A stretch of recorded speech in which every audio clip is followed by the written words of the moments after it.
Aujourd'hui, je suis en compagnie de Caroline Beaulieu, pharmacienne chez Famille Prix, et on discute du sommeil. Bonjour Caroline. Bonjour Dominique. Vous allez bien? Oui, merci. Caroline, qu'est-ce que l'insomnie et quelles catégories de personnes sont les plus touchées?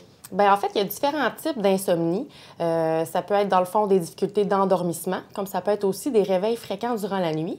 Puis ça peut également être des difficultés à se rendormir tôt le matin, après une nuit de sommeil qui n'est pas complète. On parle aussi de la durée de l'insomnie. Dans le fond, la personne peut souffrir d'insomnie aiguë due à une maladie ou à un événement là, qui se passe dans sa vie qui l'empêche de dormir, qui est comme traumatisant. Puis sinon, bien, il y a aussi l'insomnie transitoire qui peut durer juste quelques jours par des préoccupations de la vie. Il y a aussi l'insomnie chronique qui dure depuis plus de 3 mois, pour dire quelque chose. Donc, ça dépend vraiment à quel niveau la personne se situe avec son trouble de sommeil. Puis pour les catégories de personnes touchées, dans le fond, ça dépend vraiment aussi. Ça peut toucher tout type de personnes, dépendamment à quel niveau, quelle étape de la vie on est. Eh bien, on n'a pas besoin du même nombre d'heures de sommeil. Un bébé ne dort pas le même nombre d'heures de sommeil qu'un adulte, pour dire quelque chose. Donc, il n'y a pas de catégorie de personnes en tant que telle. C'est plutôt selon le stade de la vie, là, ça peut arriver. Et des préoccupations, naturellement. Est-ce que vous avez des trucs pour favoriser un bon sommeil? Oui, en fait, on mise beaucoup sur l'hygiène de sommeil. Avant même d'aller vers des médicaments, on priorise vraiment l'hygiène de sommeil, donc avoir une routine de dodo, faire des activités calmes avant d'aller au lit, éviter tout ce qui est tablette, écran lumineux, éviter aussi de faire des activités stimulantes comme de l'exercice avant d'aller se coucher ou de consommer des substances stimulantes comme du café, des choses comme ça. Donc, on essaie vraiment d'adopter une hygiène de sommeil, un rythme, une routine finalement, ouais, avant d'aller se coucher pour favoriser le sommeil. Le corps s'habitue à ça, puis ensuite, on arrive à mieux dormir. Il y a plusieurs mythes autour du bon sommeil, d'un bon sommeil réparateur. Est-ce que le fait de prendre un petit verre de vin le soir en est un? C'est un mythe, en effet. L'alcool provoque, dans le fond, de l'endormissement. Donc oui, ça peut nous donner la sensation que ça nous aide à dormir.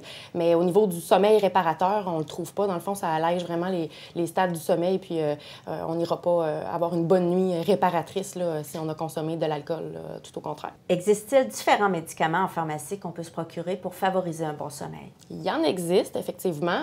Par contre, comme je l'ai dit un peu plus tôt, on priorise toujours vraiment l'hygiène de sommeil en premier lieu.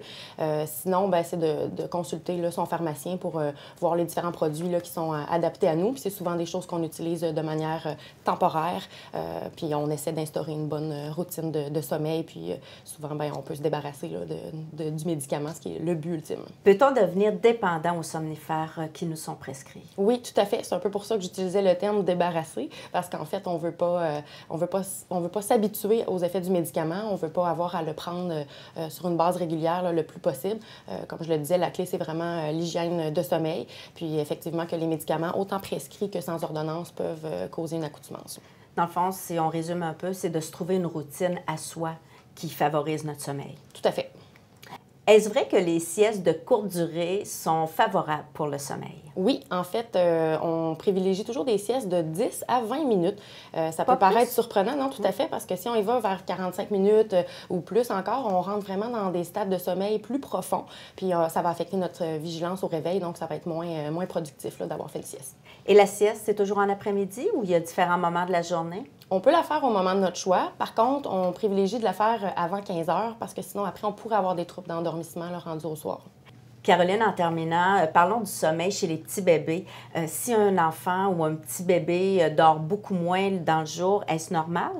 En fait, c'est pas anormal, à moins qu'il y ait une maladie ou une pathologie, de la douleur qui fasse qu'il ne dorme pas bien. Mais si on exclut ça, ben en fait, il faut créer aussi à l'enfant une hygiène de sommeil. Puis dans le fond, ouais, une petite routine, exactement. Puis on s'assure que la nuit, eh bien, on garde les lumières fermées, on ne lui parle pas. Oui, on peut le consoler, on peut le bercer, mais on lui fait comprendre que c'est la nuit. Puis dans le jour, on laisse les lumières ouvertes. Quand c'est la sieste, ben on parle, on met de la musique, on va à nos activités normales. Fait comme ça, il va faire la distinction vraiment entre jour et nuit. Merci beaucoup, Caroline. Merci.